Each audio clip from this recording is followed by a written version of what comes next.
Hi everyone. पिछले part के अंदर हमने डिस्प्लेसमेंट करंट की बात की थी और हमने देखा था कि डिस्प्लेसमेंट करंट की नीड क्या थी। Actually ampere circuital law valid नहीं था कुछ रीजन्स के अंदर कैपेसिटर्स के, तो वहां पर क्योंकि हमें उसको वैलिड कराना था, हमें करंट की जरूरत है जिसको हमने बोला डिस्प्लेसमेंट करंट। और फिर उसके बाद मैक्सवेल ने एक अपडेटेड इक्वेशन दी, ठीक है, जिसको हम मैक्सवेल्स इक्वेशन बोलते हैं।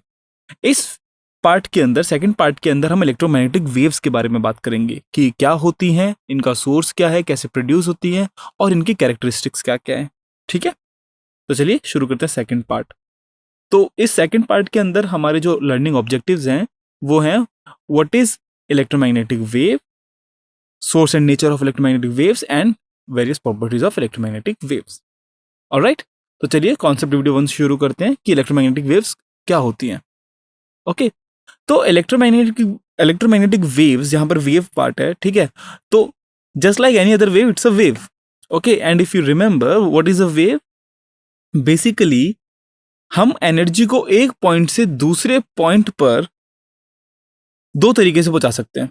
ठीक है, आइदर हम एनर्जी को लें किसी बॉडी के अंदर, किसी बॉडी के अंदर उसको डालें जैसे कि काइनेटिक एनर्जी, और फिर हम उसे एक प्लेस से दूसरे प्लेस पे ले जाएं। ठीक है, ये तो एक तरीका होता है एनर्जी को ट्रांसपोर्ट करने का। एक दूसरा तरीका होता है दैट इज वेव। वेव के अंदर हम क्या करते हैं, हम एनर्जी को ट्रांसपोर्ट कर रहे हैं but without actually moving any medium. हम बस मीडियम के अंदर जो डिस्टर्बेंस हो रहा है उस डिस्टर्बेंस के थ्रू हम एनर्जी को ट्रांसपोर्ट करते हैं। Okay, so disturbance that travels through a medium or without medium, transporting energy from one location to another location without transporting medium. Okay, so let me repeat. हम energy को एक point से दूसरे point तक हम कैसे ले जा सकते हैं, आइदर हम उसको किसी ऑब्जेक्ट में दें और ऑब्जेक्ट को मूव कराएं, तो यहां पर मटेरियल मूव कर रहा है, ठीक है, या फिर हम एनर्जी को एक पॉइंट से दूसरे पॉइंट में ऐसे मूव कराएं कि जो मैटर है वो तो वहीं रहे और एनर्जी चली जाए। जो ये दूसरा तरीका है ना, इसको हम बोलते हैं वेव और वेव मोशन।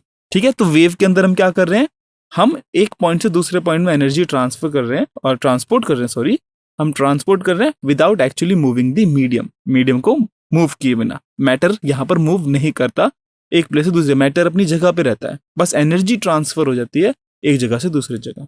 ओके, जैसे कि साउंड।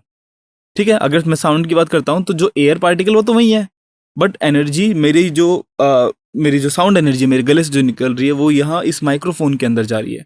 ठीक है, तो एनर्जी मेरे गले से आपकी तरफ आ रही है, ठीक है, मतलब माइक की तरफ जा रही है, और बीच में जो मटेरियल मीडियम है ना वो अपनी मीन लोकेशन पर अभी भी मौजूद है, वो मूव नहीं कर रहा। तो ऐसे एनर्जी ट्रांसफर होती है। अब देखो, दो तरह की वेव्स होती हैं, हम वेव्स को दो कैटेगरी में डिवाइड कर सकते हैं। एक होती है लॉन्गिट्यूडनल वेव्स, जहां पर पार्टिकल्स का जो डिस्प्लेसमेंट है वो डायरेक्शन ऑफ प्रोपोगेशन के अलोंग होता है। ठीक है, फॉर एग्जांपल साउंड वेव्स। ठीक है, sound wave is an example of longitudinal waves. तो देखिए, लॉन्गिट्यूडनल वेव में क्या हो रहा है, एनर्जी एक पॉइंट से लेफ्ट हैंड साइड से राइट हैंड साइड की तरफ जा रही है, ठीक है, लेफ्ट साइड से राइट साइड, बट जो पार्टिकल्स की जो पोजिशन है वो अनचेंज्ड है पहले और बाद में, बट एनर्जी ट्रांसफर हो गई। ओके, नाउ लॉन्गिट्यूडनल वेव में क्या होता है कि जो एनर्जी का ट्रांसफर है, मतलब डायरेक्शन ऑफ प्रोपोगेशन है, और जो पार्टिकल्स की जो डिस्प्लेसमेंट है, उनका जो मोशन का जो डायरेक्शन है वो सेम डायरेक्शन में, वो पैरेलल है। दूसरी तरह की वेव होती है दैट इज ट्रांसवर्स वेव्स, जहां पर पार्टिकल्स का जो ऑसिलेशन है, उनका जो डिस्प्लेसमेंट है वो परपेंडिकुलर होता है to the direction of propagation. ठीक है, तो मतलब एनर्जी जहां ट्रांसफर हो रही है, जिस डायरेक्शन में ट्रांसपोर्ट हो रही है, उसके परपेंडिकुलर डायरेक्शन के अंदर पार्टिकल्स ऑसिलेट करते हैं, दैट इज ट्रांसवर्स वेव। अब ट्रांसवर्स वेव के एग्जांपल्स, लाइट सबसे जो लाइट तो चलो हम बाद में देखते हैं कि लाइट कैसे ट्रांसफर वेव है, बट लाइट से भी अच्छा एग्जांपल मैं दे सकता हूं कि अगर मैं एक स्ट्रिंग लूं और उस स्ट्रिंग को मैं अगर ऊपर नीचे ऑसिलेट करूं एक एंड से, तो उस पर जो वेव्स बनती हैं that is transverse wave. Alright, now हम देखेंगे कि लाइट कैसे एक ट्रांसवर्स वेव है। तो string of guitar waves is also an example of transverse wave. Okay, so definition of electromagnetic waves. Electromagnetic waves क्या होती हैं? So electromagnetic waves are non material waves.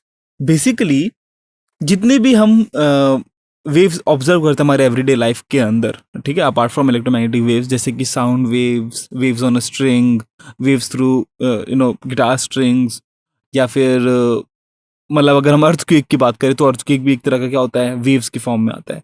ये सारी मटेरियल वेव्स है। यहाँ पर बिना किसी मैटर के, बिना किसी मटेरियल मीडियम के हम एनर्जी को ट्रांसपोर्ट नहीं कर सकते, ठीक है। बट एक स्पेशल टाइप ऑफ वेव होती है जिसके अंदर हमें किसी भी चीज की जरूरत नहीं होती, ठीक है। एनर्जी सन से, सन पर रिएक्शन हो रहा है, न्यूक्लियर रिएक्शन। अब सन पे न्यूक्लियर रिएक्शन हो रहा है और हमारे पास हीट एनर्जी आ रही है, लाइट एनर्जी आ रही है। वो कैसे आ रही है? बीच में तो कुछ मीडियम नहीं है, बीच में सिर्फ वैक्यूम है, ठीक है। इनफैक्ट क्योंकि हम अर्थ पे देखते हैं कि हमें कोई मटेरियल मीडियम चाहिए एनर्जी ट्रांसपोर्ट करने के लिए, तो पुराने लोगों ने सोचा था कि सन से एनर्जी अगर अर्थ की तरफ आ रही है, इसका मतलब बीच में कोई मीडियम है। और ये मीडियम उनको नहीं पता था क्या है, और उन्होंने उसको नाम दिया ईथर, ठीक है। इसके बारे में ज्यादा डिटेल करने की जरूरत, ज्यादा डिस्कस करने की जरूरत नहीं है वैसे तो, लेकिन just to give an idea कि ये जो हमारा एक कॉन्सेप्ट है कि भाई एनर्जी को एक जगह से दूसरी जगह पहुंचाना है तो हमें एक मटेरियल मीडियम चाहिए, बहुत स्ट्रांग था, ठीक है। अब इलेक्ट्रोमैग्नेटिक वेव्स बहुत स्पेशल वेव्स हैं, ओके।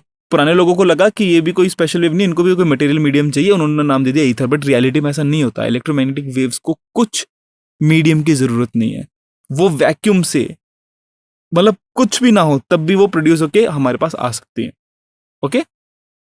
तो देखो ये एक सिंपल सी पिक्चर है कि changing electric field and magnetic field produces this EM wave which moves in this direction which is perpendicular to both electric field and magnetic field, okay। Basically अगर हमारे पास electric field और magnetic field है, ठीक है, और दोनों change कर रही हैं, तो इन दोनों के चेंज होने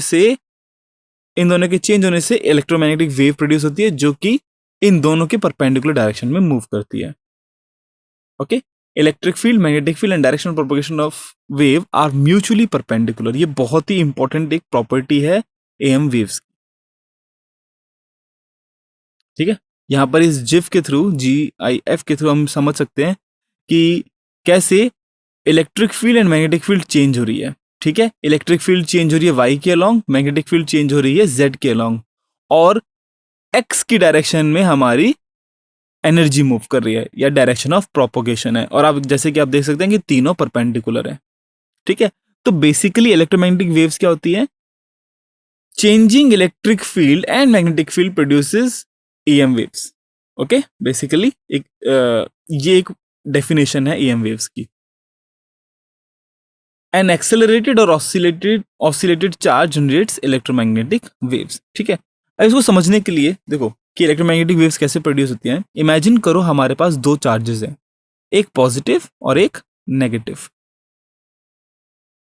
ऑसिलेटिंग चार्जेस से इलेक्ट्रोमैग्नेटिक रेडिएशन निकलता है ना, ये हम सब जानते हैं कि बिकॉज ऑसिलेटिंग चार्ज का एक्सेलरेट कर रहा है।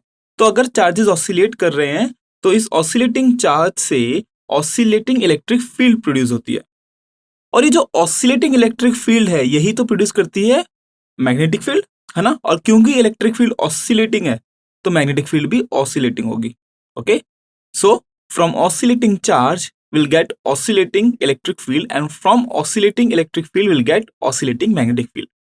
और ये जो oscillating magnetic field है फिर ये प्रोड्यूस करेगी oscillating electric field, और ये oscillating electric field फिर प्रोड्यूस करेगी oscillating magnetic field and the cycle will repeat itself। ऐसे साइकिल घूमती रहेगी, ठीक है। तो oscillating चार्ज से oscillating electric field, oscillating electric field से oscillating magnetic field, oscillating magnetic field से oscillating electric field, oscillating electric field से oscillating magnetic field, फिर ऑसिलेटिंग मैग्नेटिक फील्ड से इलेक्ट्रिक फील्ड, एंड ऐसे चलता रहेगा। तो मतलब चार्जेस तो एक जगह ऑसिलेट करे, वेव प्रोपगेट कैसे कर रही है? इलेक्ट्रिक फील्ड और मैग्नेटिक फील्ड एक दूसरे को प्रोड्यूस करते हुए आगे चल रहे हैं और ऐसे एनर्जी प्रोड्यूस हो रही है। और यही रीजन है क्योंकि इलेक्ट्रिक फील्ड और मैग्नेटिक फील्ड को किसी मीडियम की जरूरत नहीं होती, तो वैक्यूम में एक दूसरे को अपने आप को सस्टेन करती है, ओके। इसी तरीके से वो एक दूसरे को प्रोड्यूस करते हुए चलती है। सो for the propagation of electromagnetic waves, we don't require even charges, no mass, no matter, no charge, nothing. We don't require anything. Vacuum के थ्रू भी electromagnetic waves propagate कर लेती हैं। तो oscillating electric field से oscillating magnetic field प्रोड्यूस होती है, और oscillating magnetic field से oscillating electric field। ये दोनों के बीच में जो रिलेशन है, इसी से हमारे पास क्या मिलती है? Electromagnetic wave.